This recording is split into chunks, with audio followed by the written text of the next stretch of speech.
नमोस्तु महाराज जी, नमोस्तु महाराज जी, नमोस्तु महाराज जी।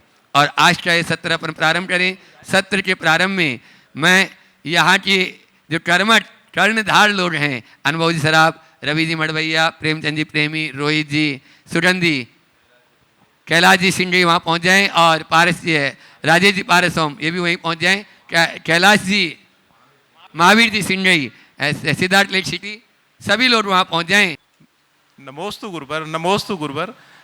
आपने जो कल्पना करी है स्कूल के लिए, गुरुकुल के लिए, वो गुरुकुल की कल्पना आप जैसा चाह रहे हैं हम वैसा साकार करें, इसके लिए हमें किस तरह के प्रयासों को सभी लोगों को मिलकर किस तरह से प्रयासों को है ना समायोजित करना चाहिए, उस पर प्रकाश डाल दें।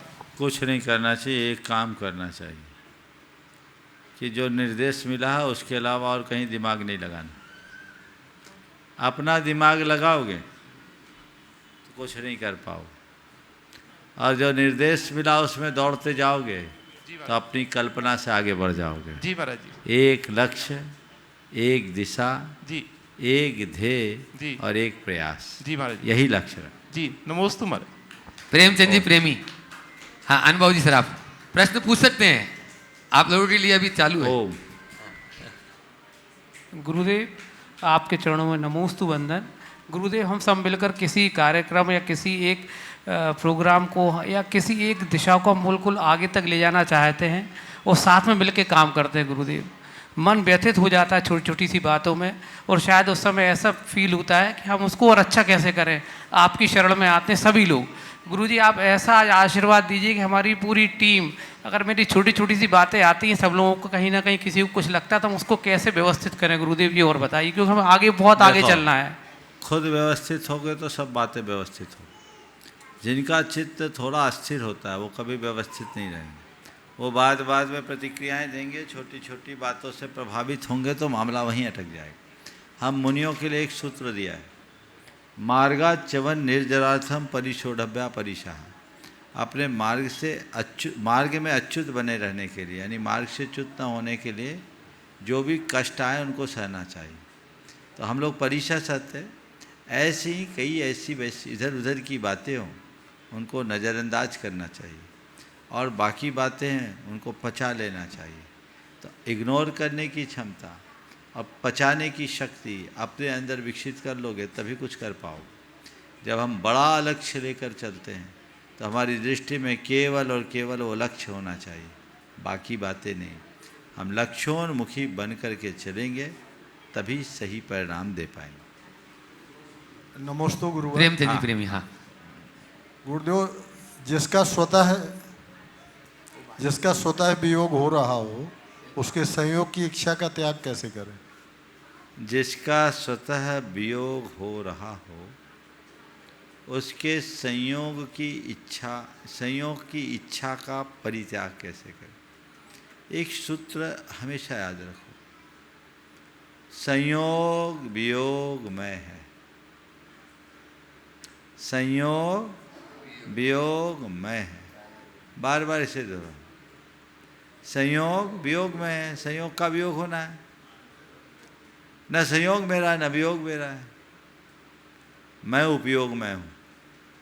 बस ये ध्यान में रहे तो सारी इच्छा अनिच्छा में परिवर्तित हो जाए। विदिशा से अपने बीच में अविनाश जी पत्रकार, जो गुरुवर के प्रवचनों को और उनकी बातों को जन जन तक पहुंचाने में अपना सहयोग देते हैं, वे अपना प्रश्न करें और उसके बाद में ऑनलाइन प्रश्न फिर आप लोगों का। नमोस्तु गुरुवर, नमोस्तु नमोस्तु नमोस्तु। इच्छा में मदद। गुरुदेव, आजकल एक विषय बहुत चल रहा है, लव जिहाद। देखने में आ रहा है एक और जैन समाज के पढ़े लिखे लड़के कुंवारे घूम रहे हैं, वहीं प्रबुद्ध और पढ़ी लिखी जैन समाज की बेटियां लव जिहाद का शिकार हो रहे हैं। आखिर उसका क्या कारण है और इसका कैसे निवारण होगा? आप इस विषय में मैंने अनेक बार मार्गदर्शन दिया है। जब इस तरह की घटनाएं घटती है तब लोग रोना रोते हैं। घटनाएं न घटे हमें उसका प्रयास करना चाहिए, और वह तभी संभव है जब हम जड़ में जाएंगे। आज के समय में बेटे बेटियों की जिस तरीके से परवरिश होनी चाहिए, उनका लालन पालन होना चाहिए, उसमें बहुत कमियां हैं। माँ बाप बच्चों पर या तो ज़रूरत से ज़्यादा नियंत्रण रखते हैं या एकदम ढीला छोड़ देते हैं। दूसरी बात, बच्चों के लिए सब कुछ देते समय नहीं दे पाते, ज़रूरत से ज़्यादा लिबर्टी दे देते हैं, समय और संस्कार उन्हें दे नहीं पाते हैं, बच्चों में भटकाव आ जाता है, वो माँ बाप से दूर होकर दूसरों से जुड़ाव हो जाता है, और टीन एज में लोगों में ऐसा भटकाव होता है कि उनको उचित अनुचित का बोध ही नहीं होता, फिर उसमें भटक करके वो अपना सत्यानाश कर देते हैं, और तब तक बहुत सारी चीज़ें हाथ से निकल चुकी होती। तो बच्चों को प्रारंभ से अच्छे संस्कार दें, मजबूती से उन्हें आगे बढ़ाएं, ताकि उनमें भटकाव भी ना आए, और उनके दिल दिमाग में बात बिठाएं कि जीवन साथी के चुनाव का मतलब क्या होता है, और धर्म का हमारे जीवन में स्थान क्या है, हमारा धर्म, हमारा परिवार, हमारी समाज की व्यवस्था क्या है, अहिंसा का हमारे जीवन पर असर क्या, और अहिंसा धर्म का पालन कितना कठिन है, और वो अहिंसक कुल में जन्म लेना कितना दुर्लभ है। जब तक ये बातें हम बच्चों के मन मस्तिष्क में घोंट घोंट कर नहीं भर दें, तब तक इस भटकाव को नहीं रोका जा सकता। पाठशालाओं में भी जब बच्चों को पढ़ाते हैं तो ये बातें उनके जेहन में उतार देना चाहिए। केवल परिभाषा रटाने का नाम संस्कार देना नहीं है, उनके दिल दिमाग को बदल डालने का नाम संस्कार है। तो हम वैसा करेंगे तभी अच्छे परिणाम निकाल पाएंगे। नमोस्तु गुरुदेव। पूज्य महाराज श्री जी, मटरोनिया सागर मध्य प्रदेश से राकेश जी सिंगई आपके चरणों में नमोस्तु करते हुए पूछ रहे हैं, गृहस्थ जीवन में रहते हुए वैराग्य की भावना कैसे विकसित की जा सकती है, जिससे सांसारिक बंधनों में रहते हुए भी आत्मिक उन्नति संभव हो। गृहस्थ जीवन में रहते हुए वैराग्य की भावना कैसे विकसित की जा सकती है? भरत चक्रवर्ती का आदर्श याद रखो। भरत चक्रवर्ती गृहस्थ थे और उनके लिए कहा गया कि भरत जी घर में ही वैरागी। आपको पता है उनके वैराग्य का रहस्य क्या था? वो जब सुबह उठते थे तो घंटा का नाद होता था और घंटे के नाद के साथ कहा जाता था वर्धते भयम वर्धते भयम वर्धते भयम। भय बढ़ता है, भय बढ़ता है, भय बढ़ता है। चक्रवर्ती, उसको किसका भय? हाँ, चक्रवर्ती के लिए बाहरी भय तो नहीं है, मौत का भय तो सबको है ना। मृत्यु कभी भी आ सकती। जीवन की नश्वरता का बोध रखोगे, वैराग पनपता रहेगा। भोगों की असारता का चिंतन करोगे, वैराग पुष्ट होगा। जीवन की नश्वरता, भोगों की असारता और संयोगों की क्षण भंगुरता, इसका बार बार विचार करो, वैराग होगा, लगाव नहीं होगा। श्रीमद् राजचंद्र हुए हैं, जैन जगत में बड़े आध्यात्मिक साधक थे। वे कहा करते थे, 3 बातें सदैव याद रखो। काल सिर पर सवार है, आँख खोलते ही जहर चढ़ता है और पांव रखते ही पाप लगता है। मतलब रोज उठो तो ये सोचो काल सिर पर सवार है, कभी भी मौत आ सकती है। आँख खोलते ही जहर चढ़ता है, यानी विषयों की तरफ तुमने देखा नहीं कि उनका जहर तुम पर चढ़ा नहीं। और पांव रखते ही पाप लगता है, कदम कदम पर पाप की संभावना है, इसलिए हर कदम संभल कर रखो। रोज इन बातों का विचार इस मनुष्य के मन में होगा, उनके हृदय में वैराग अपने आप होगा। और एक बात और मैं बताना चाहता हूँ, वैरागी होने का मतलब साधु बनना ही नहीं है। साधु के वेश से वैराग्य दिखता है, पर यदि ये ज्ञानी गृहस्थ है तो उसके भाव में वैराग्य झलकता है। अभिप्राय का वैराग होना चाहिए, मन में अनासक्ति हो, संसार, शरीर और भोगों के प्रति अलगाव का भाव हो, तो समझ लेना वैराग्य है। तो चीज़ों के बीच रहो पर अपने में रमो, यह दृष्टिकोण अपने हृदय में विकसित करो। इसी के बल पर अपना उद्धार कर पाओगे और जीवन आगे बढ़ा सकोगे। पूज्यवर मलेशिया से अनूप जैन जी पूछ रहे हैं, वर्तमान भौतिकवादी युग में धर्म और धन के बीच संतुलन कैसे बनाए रखें ताकि आध्यात्मिकता और आर्थिक आवश्यकताओं दोनों का समुचित निर्वाह हो सके। धर्म और धन के बीच संतुलन, आध्यात्मिकता और भौतिक आवश्यकताओं के मध्य समन्वय। देखो, एक लाइन में कहूँ, धन को जीवन निर्वाह का साधन मानो और धर्म को जीवन निर्माण का आधार। बस इतना कर लो। क्या कहो? धन जीवन निर्वाह का साधन है, गाड़ी चलाने का एक साधन है। अगर ईंधन नहीं तो गाड़ी कैसे चलेगी? चलने दो, ईंधन डालो, लेकिन चलाओगे कहाँ? सड़क ही नहीं तो गाड़ी चलेगी कहाँ? तो धन से जीवन की गाड़ी चलाओ, धर्म के पथ पर। अर्थ से परमार्थ की सिद्धि होगी। यदि धन से तुम अधर्म के पथ पर जाओगे तो अनर्थ के भागी बनोगे। तो वो धन साधन है, साध्य नहीं। धन को का आलंबन लो, लेकिन सदैव एक बात याद रखो, धन जीवन के लिए है, जीवन धन के लिए नहीं। जीने के लिए धन कमाओ, धन कमाने के लिए मत जियो।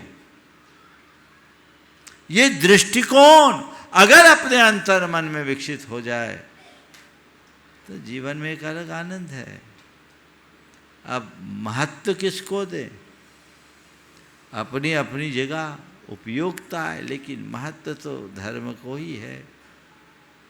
दोनों को अगर अलग अलग प्रतीकों के हिसाब से कहूँ तो धन का स्थान पाँव की जूती की जगह है और धर्म का स्थान सिर की टोपी की जगह। पाँव की जूती जूती कहलाती है, सोने की भी हो तो देहरी के बाहर उतारी जाती है, और सिर की टोपी यदि मैली कुचैली भी हो तो खूंटी पर टांग के रखी जाती है। महत्व धर्म को देना, धन को मत देना। मैं धन को निरर्थक नहीं कहता, पर धन को सर्वस्व मानने की भूल मत करो। यदि ये अपना लोगे तो जीवन बेहतर हो। पूज्य श्री प्रामाणिक पाठशाला बड़ौदा गुजरात से पूछ रहे हैं, बच्चों में प्रारंभिक अवस्था से ही धार्मिक संस्कार और नैतिक मूल्यों का समावेश कैसे करें ताकि वे जीवन में सच्चे मानव बन सकें? प्रारंभिक अवस्था से ही धार्मिक संस्कार और नैतिक मूल्यों का समारोह कैसे करें कि अच्छे नागरिक बन सके? देखिए, प्रारंभिक अवस्था तो बहुत बात की है, पेट से ही अच्छे संस्कारों का समारोह करो। और पेट में आने के बाद की बात तो बात की है, आने के पहले से ही। मैं आपसे कहता हूँ, संतान को जन्म मत दो, संतान का आह्वान करो। एक बात सदैव ध्यान रखना, संतान को जन्म देना एक प्रक्रिया नहीं, एक बहुत बड़ी साधना है। ये मत सोचना कि एक प्रक्रिया हो, स्त्री पुरुष के संयोग से 9 महीने में बच्चा पैदा हो गया, ये कोई बात नहीं, ये तो जानवर भी कर लेते। संतान को जन्म देना एक साधना है और वैज्ञानिकों ने इसे प्रूव भी कर दिया। जो व्यक्ति संतानोत्पत्ति चाहते हैं, चाहते क्या, विवाह का तो उद्देश्य यही है, उन्हें चाहिए कि जब भी वो उस भाव भूमिका में आए, अपने हृदय को भाव विशुद्धि से भरे, प्रार्थना करे और आह्वान करे कि मेरे अंदर किसी दिव्य आत्मा का प्रवेश हो। मेरे माध्यम से इस धरा पर ऐसी महाविभूति अवतरित हो जो इस धरती का भार समाप्त करेगी, जो इस धरती का कलंक धोए, जो इस कुल का उद्धार कर सके, जो सब प्रकार के कला और गुणों से मंडित हो, जो मनुष्य के रूप में जन्म ले और मानव तिलक बन करके जिए, मानवता का आदर्श बन करके जिए। ऐसे कुछ मंगल प्रार्थनाएं करे, कामनाएं करे। और जब पेट में संतान आए, संयम सादगी के साथ रहे, उत्तमोत्तम भावनाएं अपने मन में भरे और 9 मिनट वाला भावना योग नियमित करते रहे। पेट में पलने वाले बच्चे के अंदर वो संस्कार जमेंगे और न केवल भावनाएं भाए, अपितु पूरे 9 माह के काल तक माँ शुभ भाव में लगे रहे। आमोद प्रमोद, ललित कला, काव्य कला, पुरुषार्थ पराक्रम की गाथाएं, महापुरुषों का चरित्र और कला गुणों में निपुणता के कार्य करे, ताकि पेट में पलने वाले बच्चे को वह सब सीखने का अवसर मिल सके और पिता भी वैसा ही आदर्श उपस्थित करे। संयम साधना से रहे, संतान पेट में आ जाए, ब्रह्मचर्य से रहे। ये आदर्श उपस्थित करो। संयम रखो, अपनी इच्छाओं और वृत्तियों पर नियंत्रण रखो, तब संतान को जन्म दो। और जब घर में संतान को जन्म दें तो उनके हृदय में अध्यात्म का घूंट पिलाए। पेट से ही अध्यात्म का पाठ पढ़ाना चाहिए और वो एक ऐसा वातावरण बनाए जिससे बच्चे में धार्मिक क्रियाओं के प्रति स्वाभाविक उत्साह हो और अंदर आत्मा के प्रति अनुराग हो, पुण्य पाप का बोध हो सके, करनी अकरनी का ज्ञान हो सके, कर्तव्य अकर्तव्य की पहचान हो सके, सार और असार का भान हो सके। ये उनके हृदय में जगा दो। उचित अनुचित का विवेक अगर आपने अपनी संतान में जगा दिया और उसको उचित तरीके से लालन पालन करके उसे तैयार कर लिया, तो उस बच्चे में कभी भटकाव नहीं होगा। फिर संस्कार देने के साथ साथ उन्हें अच्छी संगति भी दो, पाठशालाओं से जोड़ो, धार्मिक शिक्षाएं दो, धार्मिक वातावरण दो, और सबसे बड़ी बात है जीवन की वास्तविकता का बोध बच्चे बच्चे के अंदर कूट कूट कर होना चाहिए, ताकि उनके हृदय में पाप से डर हो, कुल का गौरव हो और संवेदनशीलता जागे और धर्म के प्रति श्रद्धा उत्पन्न हो। यदि ये बातें हमने बच्चों के हृदय में प्रारंभिक दिनों से ही उत्पन्न कर दी तो दुनिया के किसी भी कोने में जाए उनमें भटकाव आने की संभावना कम होगी। जयपुर राजस्थान से राजेंद्र जी मीना पांडे अपने पूरे परिवार के साथ में नमोस्तु पूर्वक प्रश्न कर रहे हैं। रात्रि भोजन त्याग के पीछे की वास्तविक भावना और वैज्ञानिक दृष्टिकोण क्या है और इसे आज के जीवन में कैसे अपनाया जा सकता है?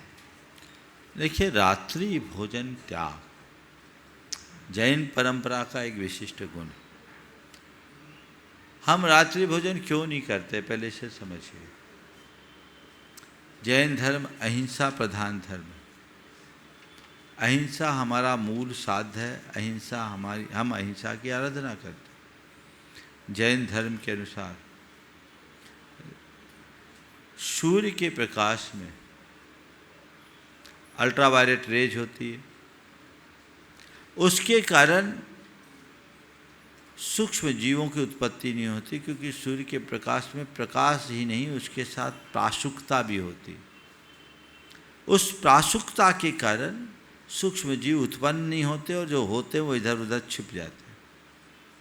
लेकिन जैसे ही सूर्यास्त होता है उनका संचार शुरू हो जाता, आना जाना शुरू हो जाते हैं। सूर्यास्त के बाद आप देखिए निश्चिंतता से नहीं बैठ पाते, मच्छर आपके चारों ओर आते हैं और सूक्ष्म जीव आते हैं। आप अगर रात में कुछ खा रहे हैं तो उनका आपके भोजन में समाविष्ट होने की संभावना पूरी बन जाती है। और अगर एक भी जीव भूलवश भी आपके खाने में आ गया तो आप हिंसा के भागीदार बने कि नहीं बने, बोलो? हाँ, बस इसी अवधारणा से रात्रि भोजन का त्याग किया जाता है कि हमें रात में नहीं खाना, क्योंकि जीव हिंसा होगी और आसक्ति बढ़ेगी दिन में भोजन की। ये प्रकृति के अनुकूल भी है। रात में भोजन करो और सो जाओ, पूरे शरीर को आराम दो, पेट को खटाओ, इसको भी तो आराम दो। स्वास्थ्य की दृष्टि से भी रात्रि भोजन अनुकूल नहीं है, अहिंसा की दृष्टि से भी रात्रि भोजन अनुकूल नहीं है। इसलिए सभी लोगों को रात्रि भोजन का त्याग करना चाहिए। बहुधा लोग रात्रि भोजन का त्याग करते हैं, पर आप लोगों में ऐसा कुछ ट्रेंड बन गया है कि जैनियों की रात तब तक नहीं होती जब तक अंथव ना हो। ये क्या है? कई लोग 7 बजे तक का नियम ले लेते हैं। नियम लेने से घर की व्यवस्था आपकी बन गई, एक टाइम का नियंत्रण हो गया, टाइम आप समय की सीमा आपने मान दी, ये बात अलग है। लेकिन 7 बजे तो अंधेरा हो गया। अगर अंधेरे में भोजन कर रहे हैं तो आप रात्रि भोजन के दोष से नहीं बच रहे। और उसके साथ ही ये जो अभी समय ना, अभी ट्रांजिशन पीरियड है, इस समय तो ज़्यादा कीड़े होते हैं, अभी सब खा रहे होंगे कि अभी तो उजाला है। नहीं, आपने अगर रात्रि भोजन त्याग किया ही है और आप उसका फल पाना चाहते, थोड़ा पहले करिए और उससे आप ज़्यादा हेल्दी रहोगे। साथ ही रात्रि भोजन का त्याग करने वाले को चाहिए कि रात में कुछ भी ना खाए, कुछ भी ना पिए। कई लोग रात्रि भोजन तो नहीं करते, पर फलाहार को फुल आहार बना देते हैं, है ना? और फिर रात में प्रोसेस करके आप खा रहे हैं तो और ज़्यादा दोष है। इसलिए रात्रि भोजन के प्रति जागरूक होइए। ये आपकी एक पहचान है।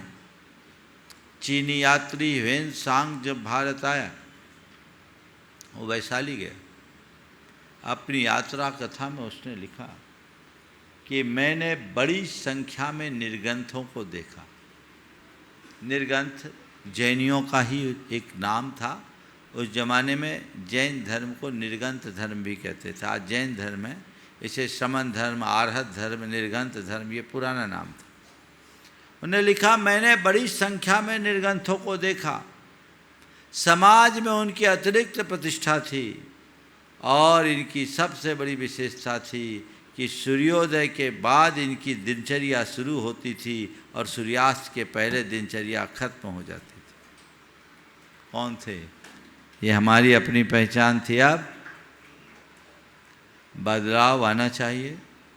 गुरुजनों से जुड़े हुए लोग, धार्मिक कहलाने वाले लोगों की प्रवृत्ति में भी ये बातें नहीं छूटती तो उचित नहीं है। पहली कोशिश करो, रात में तो जल भी ग्रहण न करें, चारों प्रकार के आहार का त्याग करो, ये सबसे उत्तम है। और जो रात्रि में चारों प्रकार के आहार का परित्याग करते हैं उनको महीने में 1 पखवाड़े के उपवास का पुण्य मिलता है। देखो, महीने में 15 दिन, साल में 6 महीने का उपवास कर सकते हैं। करने की कोशिश कीजिए, प्रयास करिए। अगर ऐसा नहीं कर सकते तो ये कीजिए कि जल लेंगे, वो भी रात के 10 बजे तक, तो उसमें भी आपके 8 घंटे का त्याग हो जाएगा, तो महीने में 12 उपवास का फल तो मिलेगा। कुछ तो करिए। पेय पदार्थ के अलावा कुछ नहीं लेंगे। आप अपनी सीमा बांधिए। महाराज किसी दिन खा नहीं पाए तो क्या होगा? याद कर लेना, तुम्हारे गुरु सारी जिंदगी एक वक्त भोजन करके निकाल सकते, तुम एक दिन नहीं खाओगे तो मर जाओगे क्या? क्या सोचना है? नहीं खाना यानी नहीं खाना, वही तो परीक्षा है। ऐसा व्यापक दृष्टिकोण रखना ही रात्रि भोजन के त्याग के प्रति सही दृष्टि। श्रीता संजय जैन, शिक्षिका, प्रमाणित सोनाजीर पाठशाला। महाराज जी, जब बाहर प्रकृति में आंधी चलती है तो हम लोग किसी सुरक्षित जगह पे चले जाते हैं या खिड़की दरवाजे बंद करके बैठ जाते हैं, लेकिन महाराज जी जब मन में आंधी चल रही हो तब हम क्या करें? बहुत अच्छा सवाल है। बाहर अगर आंधी हो तो खिड़की दरवाजे बंद करके सुरक्षित हो जाते हैं, लेकिन बंद कमरे के भीतर की आंधी से बचने के लिए हम क्या करें, है ना? जी मैं उसका उपाय बता देता हूँ। जी। कहते हैं कि जब समुद्र में ज़्यादा तूफान आता है तो उसमें तैरने वाली मछलियाँ गहराई में उतर जाती है ना? सुना है ना? जी। जब सुनामी आती है तो मछलियाँ क्या करती है? गहराई में उतर जाती है। कमरे के भीतर आंधी आए, आप चेतना की गहराई में उतर जाओ, आपका कुछ भी बिगाड़ नहीं। अपने अंदर डूब जाओ, अपनी सोच को सकारात्मकता से भर लो, चारों तरफ सुरक्षा का कवच खड़ा हो जाएगा। आध्यात्मिकता की गहराई में डूब जाओ, तुम्हारा बाल भी बांका नहीं होगा। सारी आंधी तूफान आएंगे, चले जाएंगे और तुम ज्यों के त्यों रह जाओ। नमोस्तु महाराज जी। आरना जैन, अवधपुरी, अपना प्रश्न करें। नमोस्तु महाराज जी, मेरा प्रश्न यह है कि भारत और पाकिस्तान के बीच में जो युद्ध हुआ है उसमें जो सैनिक मारे गए हैं, क्या उसका दोष हमें भी लगेगा? ये तो हर देश की रक्षा की अपनी एक नीति होती है और भारत ने हमेशा रक्षा को प्रधानता दी है। हमारे यहाँ डिफेंस की बात है, अफेंस की नहीं। अपने देश की सुरक्षा करना प्रत्येक देशवासी का धर्म है। देश की एकता अखंडता को बचाना प्रत्येक देशवासी का धर्म है। और हमारी सेना जो देश की सीमाओं को सुरक्षित करने के लिए लगी है, वह एक प्रकार की तपस्या कर रही है। सबसे पहले तो मैं चाहूँगा कि ऐसे समय में सब लोग अपनी सेना का गर्व करें और उसके मनोबल को बढ़ाने का प्रयत्न करें।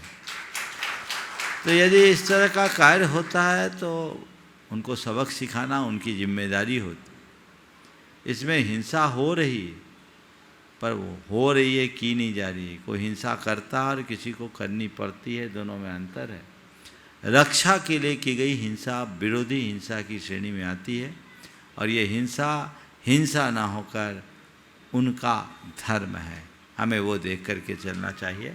जैन पद्म पुराण में एक स्थान पर लिखा है कि युद्ध के मैदान में यदि कोई योद्धा जाता है तो एक और उसकी धर्मपत्नी विजय का सेहरा लेकर घर के दरवाजे पर उसकी प्रतीक्षा करती है, तो दूसरी ओर स्वर्ग की सुरांगना युद्ध जीत कर लौटे तो उसकी धर्मपत्नी उसके सिर पर सेहरा पहनाती, और यदि वीर गति को प्राप्त हो जाए तो स्वर्ग में सुरांगना। इसलिए ऐसी बातों को बिल्कुल नहीं सोचना चाहिए। ठीक है। अब रहा सवाल, वर्तमान में युद्ध होने की कुछ संभावनाएं हैं, बादल मंडरा रहे हैं। हम तो सभी से कहेंगे एक प्रार्थना करें कि युद्ध ना हो। हम लोग रोज़ शांति धारा करते, शांति पाठ करते हैं। हर व्यक्ति बच्चे बच्चे को भावना भाना चाहिए कि पूरे संसार में शांति हो, ये युद्ध समाप्त हो। जिन लोगों के कारण इस तरह की बातें हैं उनकी सद्बुद्धि आए, उनकी चेतना जगे, सबके हृदय में सद्भावना आए, प्राणी मात्र की रक्षा के प्रति सभी जन अपनी तत्परता दिखाए, तो हम युद्ध से अयुद्ध की ओर बढ़ेंगे। ये भावना सबको भाना चाहिए। स्वाभाविक है, देश के प्रति अनुराग होने के कारण अब इस तरह की स्ट्राइक हुई, कहते हैं इतने आतंकवादी को मार दिया, इनको मार दिया, तो आप लोगों के मन में उससे हर्ष होता होगा। ये अपने देश के प्रति बढ़े हुए लगाव का फल है। लेकिन मैं सबसे कहूँगा, इनमें आपको तटस्थ भाव रखना चाहिए। मन में एक ही भाव होना चाहिए, अपने देश की रक्षा हो, देश का मान बढ़े, सेना का मनोबल बढ़ाए और ऐसी स्थिति में सरकार की कोई भी गाइडलाइन हो तो हम उसका अक्षरशः पालन करें, ऐसा कोई काम न करें जिसमें देश में किसी प्रकार की अस्थिरता अथवा अव्यवस्था उत्पन्न होती हो। ये प्रयास करना चाहिए। नमोस्तु महाराज।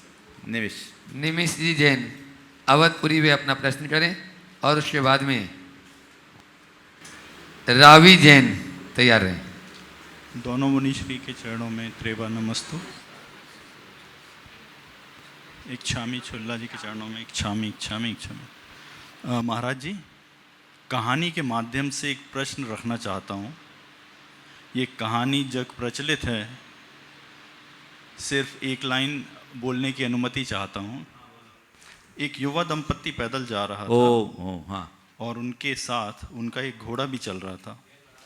एक राहगीर ने देखा कि दंपत्ति घोड़ा होने के बावजूद भी पैदल चल रहा है, तो उसने उनको टोकते हुए बोला कि दोनों पैदल मत चलो, कोई एक तो घोड़े पर बैठ जाओ। महाराज जी, आगे की कहानी सभी को पता है, आपके शब्दों में कहानी का सार है, कुछ तो लोग कहेंगे।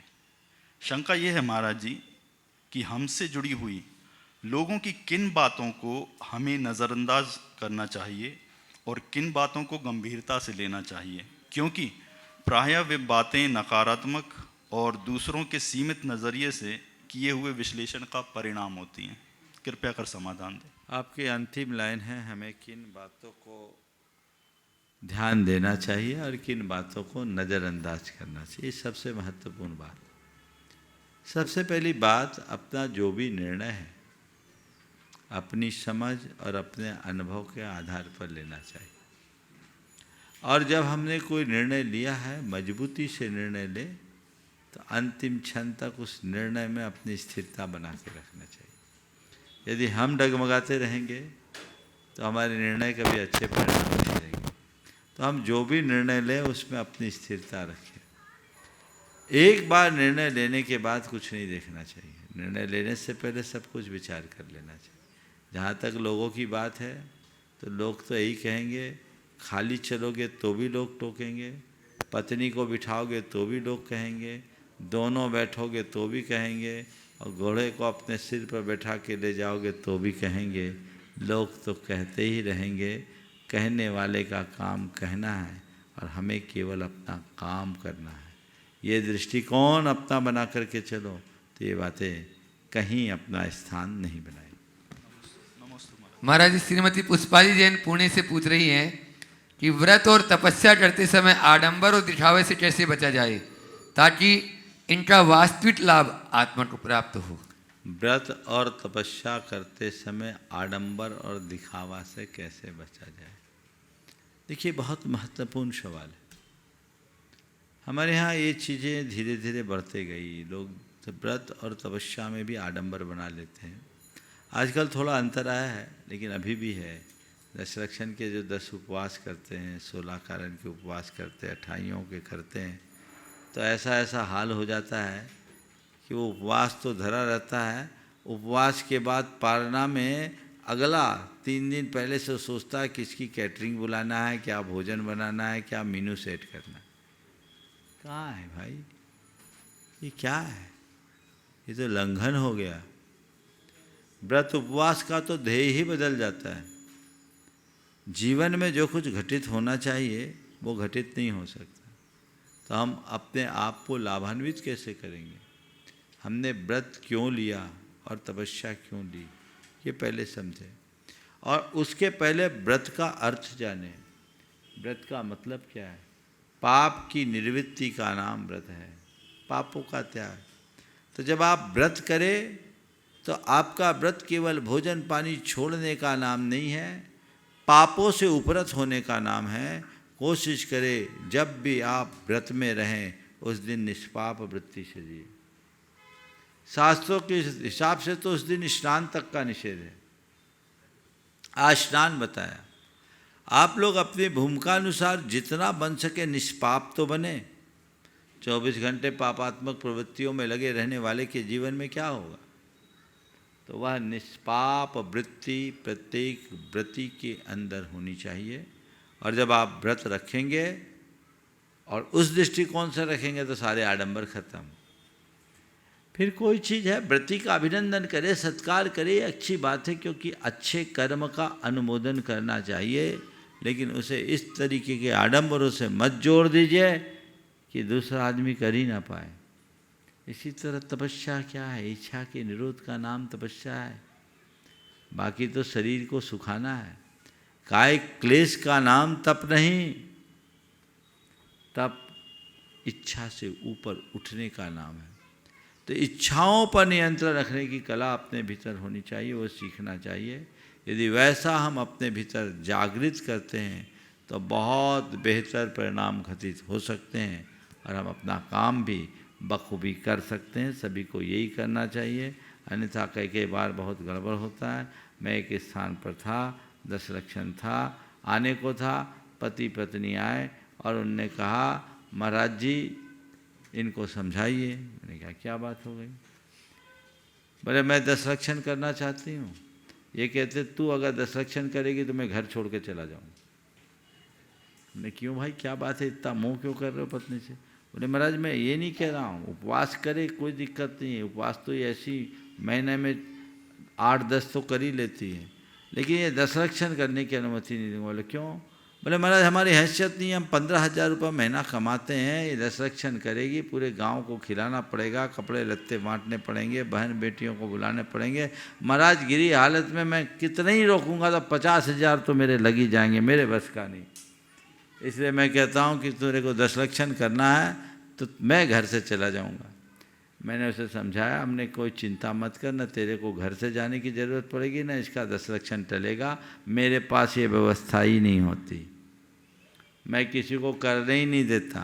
मैं पहले ही संकल्पित करा देता हूँ कि न लेंगे न देंगे। तो राहत आई और फिर पति पत्नी दोनों ने कर लिया। ये देख करके तपस्या की कोई प्रेरणा है। फालतू आडंबरों से सबको बचाना चाहिए। अपने बीच में इंजीनियर सुबोधजी जैन नरेंद्रम गुणायतन ट्रस्टी यहाँ पर उपस्थित हैं, वे अपना प्रश्न करें। और नमोस्तु महाराज जी, इच्छा में लगी महाराज जी प्रश्न। हाँ बोलो। शंका ये थी महाराज जी, कर्मों के साथ जीवन पे क्या ग्रहों का भी कोई प्रभाव पड़ता है? समाधान चाह रहे महाराज। कई बार इस पर मैंने अपना मार्गदर्शन दिया। ग्रह नक्षत्र हमारी आत्मा पर सीधा कोई असर नहीं डालते। आज से कुछ दिन पहले ही मैंने बोला है। इस पर विस्तार से कहूँगा तो कम से कम 5-7 मिनट लग जाएंगे और वो पुनरावृत्ति होगी, इसलिए मैं चाहता हूँ उसी से देख लेना। जी नमोस्तु महाराज। मुरैना के ऐसे अपने बीच में ब्रह्मचारी संजय भी आए। नमोस्तु महाराज जी। महाराज जी प्रश्न पिछले प्रश्न से संबंधित है। आजकल कुछ लोग इसको बढ़ावा देते हैं कि इस ग्रह की शांति के लिए ये पूजन कर लो, इस ग्रह की शांति के लिए पूजन कर लो। ये कहाँ तक उचित है? मैं तो ये कहता हूँ ग्रह की शांति के लिए करना है कि परिग्रह की शांति के लिए? ग्रह क्या शांत होगा भैया? असली ग्रह तो मेरे भीतर का कर्म है, उसकी तरफ दृष्टि रखो। किसी तरह के इस छोटे अनुष्ठान से तुम्हारे अंदर का ग्रह शांत नहीं होगा। तुम्हारे अंदर की शांति तभी आएगी जब तुम अपनी आत्मा से जुड़ोगे। थोड़े कर्म कांडों में उलझने की जगह अपनी आत्मा से जुड़कर कर्म की जड़ उखाड़ने का प्रयत्न करो, तभी। नमोस्तु महाराज जी। नमोस्तु इच्छा महाराज जी। महाराज जी नारायण और पति नारायण में वैभव किसका ज़्यादा होता है और क्यों महाराज? दोनों बराबर होते हैं, अर्ध चक्रवर्ती होते हैं, लेकिन नारायण के हाथों प्रति नारायण का अंत होता है। मनीष। महाराज जी मेरा प्रश्न ये है कि चक्रवर्ती हों या जो भी ऐसे अपने 10 लाखा पुरुष हुए हैं, इनका अंतिम भाव में भी जैसे चक्रवर्ती भगवान का बाहुबली से 3 युद्ध हुए, तो भाव तो आते होंगे कि भाई इनको परास्त करना है हमें, तो फिर उसी भाव में मोक्षगामी कैसे हो जाते हैं? देखो लड़ते समय मोक्ष नहीं जाते, लेकिन जब मुड़ जाते हैं, अपने चित्त को बदल डालते हैं तो मोक्ष चले जाते हैं। अंतरात्मा से जुड़ते हैं तो मोक्ष जाते हैं। तो वो अपनी निंदा गढ़ा करके खुद के साथ खुद का केंद्रीकरण करते हैं, मोक्ष। हाँ। और सन के पुष्प, गुलदस्ते के पुष्प, छुल्लक स्वरूप सागर जी जो अपने स्वरूप में लीन रहते हैं, ऐसे स्वरूप सागर जी महाराज अपना प्रश्न गुरु चरणों में करें। मुनिद्वय के चरणों में बारंबार नमोस्तु। महर्षि, किसी समाज की संपन्नता आदि बढ़ना बहुत अच्छा होता है, लेकिन अगर तथ्यात्मक रूप से देखा जाए तो जब कोई समाज संपन्न होती है तो वो धर्म से थोड़ी दूर होने लगती है, मेहनत करने से कतराती है और उनकी जनसंख्या कम होने लगती है। जैसे पारसी समाज का देखा जाए तो उनमें संपन्नता तो बहुत थी, लेकिन धीरे धीरे वो कम होते गए, सिमटते गए। तो मतलब इस दृष्टि से अगर देखा जाए तो क्या संपन्नता बढ़ना बेकार चीज़ है, या इसे हम किस रूप में देखें कि किसी समाज की वृद्धि के लिए एक बैलेंस होना ज़रूरी है कि संपन्नता भी हो और कम संपन्नता भी हो? बहुत अच्छा सवाल उठाया। ये बात सही है कि ऐसा कहा जाता है कि विलासिता अमीरी का अभिशाप। जैसे जैसे संपन्नता बढ़ती है, लोगों के हृदय में विलासिता की तरफ झुकाव बढ़ जाता है। हर कोई ये देख रहे हैं जैसे जैसे साधन संपन्नता बढ़ी तो झुकाव साधन की तरफ हो जाता। लेकिन ऐसा जरूरी नहीं है कि संपन्न होने वाला व्यक्ति धर्म से विमुख ही हो जाए। हमारे शास्त्रों के अनुसार तो जितने बड़े बड़े नगर सेठ होते थे वो विशुद्ध धर्मात्मा होते थे। उनके संरक्षण में पूरी समाज धर्म से जुड़ी रहती थी। आज भी ऐसे अनेक संपन्न परिवार हैं जो संपन्न होने के साथ साथ विशुद्धतया धार्मिकता से जुड़े हैं। आपका ये कहना ठीक है कि प्रायः समाज जो जो संपन्न होती है तो धार्मिकता से दूर होते जाती है। लेकिन यदि समाज में संस्कारों की नींव मजबूत हो तो संपन्न होने के साथ वो समर्पित भी हो सकती है। तो हमें समाज को संपन्नता के साथ साथ संस्कारिता पर भी ध्यान देने की ज़रूरत है। धार्मिक सामाजिक संस्कार और सरोकार लोगों के मन में होना चाहिए।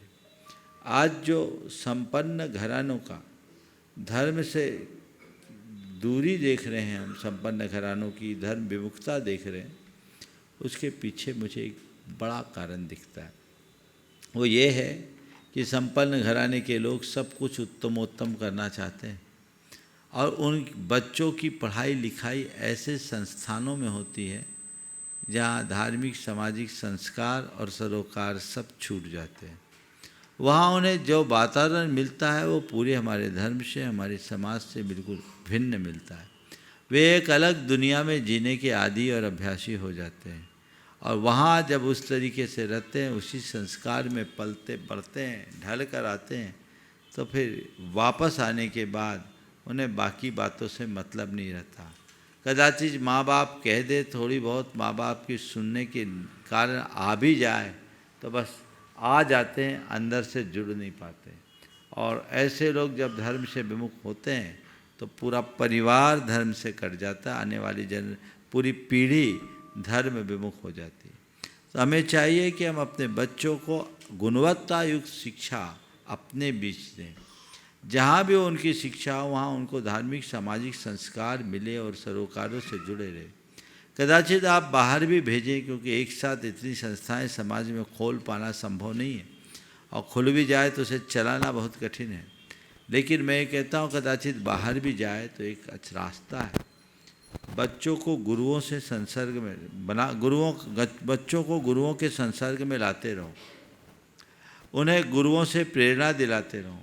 समय समय पर गुरुओं के बीच बच्चे आए, कुछ अच्छे उनसे वर्कशॉप उनके बीच में हो, उनसे कुछ अच्छा मोटिवेशन मिले, उनको कुछ जीवन का पाठ मिले ताकि उनके संस्कार जुड़े रहें, धार्मिकता का भाव उनके मन में बना रहे और इसी तरह सामाजिक संस्कार भी उनके साथ जुड़े, घर परिवार के रीति रिवाजों को भी वो अच्छे तरीके से समझ सके। यदि इस तरीके से लोग करते हैं तो उनका सारा भटकाव खत्म होता है और उनमें स्थिरता आती है, और यदि ऐसा नहीं करेंगे तो फिर उनमें स्थिरता ला पाना बहुत कठिन होगा। नागपुर से अपने बीच में श्रीमती रेखा अशोक कुमार जी, मोदी परिवार से। नमोस्तु महाराज श्री। क्षुल्लक महाराज जी को इच्छामी। महाराज श्री, मेरा प्रश्न ये है कि लोग संस्कारों की बात बहुत करते हैं और संस्कार पहले तो कभी दिए नहीं जाते, इतना सुने जाते थे। अभी जैसी शिक्षा पद्धति ज़्यादा बढ़ रही है और बच्चों को जो संस्कार दिए जा रहे हैं, टीवी, नेटवर्क, जी ये सब देख रहे हैं, मोबाइल, तो ऐसा आप उनको ऐसा संदेश दो कि कितने मिनट कितने घंटे वो लोग देखें और ना देखें, क्योंकि वो लोग सुनते नहीं हैं। सभी बच्चे ये देखते हैं। अभी छुट्टी है तो और उनको ये मौका है, जो नेट लग गई है तो और उसमें सब चीज़ें देखते हैं। बच्चों को आप टोकोगे तो और जाएंगे। आप बच्चों को ये कहना बंद करो कि बेटे ये मत देखो। बच्चों को ये कहना शुरू करो कि तुम जो देख रहे हो उसके बारे में खुद सोचो कि जो तुम देख रहे हो क्या देखने लायक है, क्या देखने लायक नहीं। उचित और अनुचित का बोध यदि बच्चों के मन में हो जाए तो उन्हें कुछ कहने की ज़रूरत नहीं है, और औचित्य बोध के अभाव में आप उनको कुछ भी करोगे तो कहने का कोई अर्थ नहीं। बोलिए परम पूज्य आचार्य गुरु श्री विद्यासागर महाराज।